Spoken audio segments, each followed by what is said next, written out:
From JBS Studios in Greater New York, this is the JBS News Update with Teisha Bader. I'm Teisha Bader with the JBS News Features Edition for Monday, February the 18th, 2019. Torah scrolls that survived the Holocaust were part of a unique reunion in New York City. Over 1,000 scrolls were rescued from what is now the Czech Republic years after the Holocaust and given a new life. 72 of them were carried in procession and then displayed at Temple Emmanuel in New York City earlier this month, the first ever scroll gathering in the New York metropolitan area, organized together with the Memorial Scrolls Trust based in London. Its chairman, Jeffrey Orenstein, called the reunion a very special event. If you think of these scrolls coming together, it's the first time in many cases for 70-odd years. They were collected in Prague, sent from communities around Bohemia and Moravia, from communities that no longer exist. Then they came to London, were restored and distributed around the world in places a long way away from each other.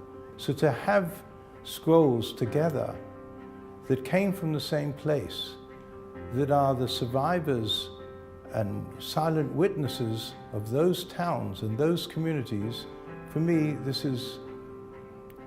it's just amazing.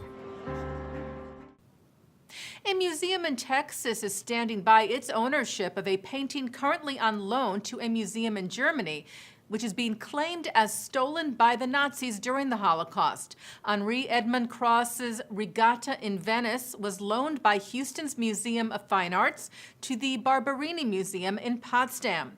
Heirs of Jewish French collector Gaston Levy say the piece was looted from Levy by the Nazis, and they have filed a legal request for its return.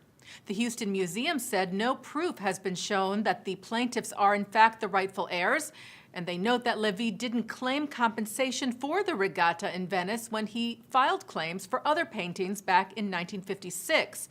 A lawyer for the heirs said his clients only found out recently about the existence of the missing piece and want it back. Well, recent heavy rains in Israel unearthed an archaeological find. The Israel Nature and Parks Authority said an Israeli tour guide and her friend who were on a hike in the Lachish region near Jerusalem came across a rare 1900-year-old coin from the time of the Bar Kokhba revolt against the Roman Empire. They showed the coin to the chief archaeologist of the authority, who gave it to Dr. Dani Sion of the Israel Antiquities Authority. Sion determined that the coin dates back to 133 or 134 CE. The coin has an image of a palm tree and clusters of grapes on one side, along with the name Shimon, which was Bar Kokhba's first name. The other side has a vine, leaf, and twig with an inscription meaning the second year to the freedom of Israel. Yachad, the National Jewish Council on Disabilities, under the auspices of the Orthodox Union, launched a program called Naim this month, the North American Inclusion Month, for February, with hundreds of events taking place across the U.S. and Canada aimed at developing awareness of what it means to live with disabilities and to educate communities on how they can better enable all Jews to take part in all facets of life. Orthodox Union Executive Vice President Alan Fagan said the mission of Yachad and Naim is one, to ensure that every member of our community is valued and included.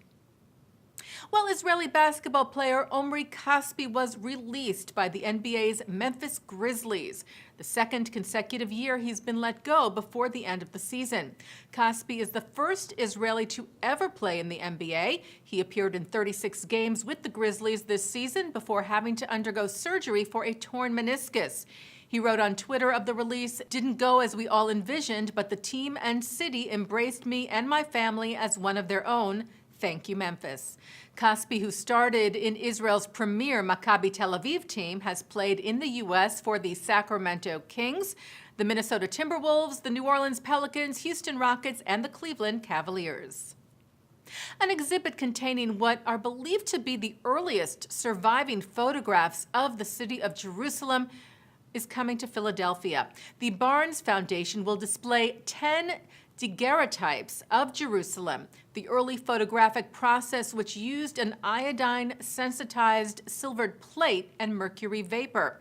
The images were taken by French architectural historian photographer Joseph Philibert Giraud Dupranget in May of 1844.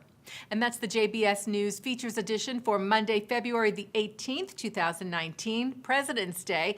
Be sure to look for our special programming for President's Day here on JBS. Details, as always, can be found on our website, jbstv.org. I'm Teisha Bader.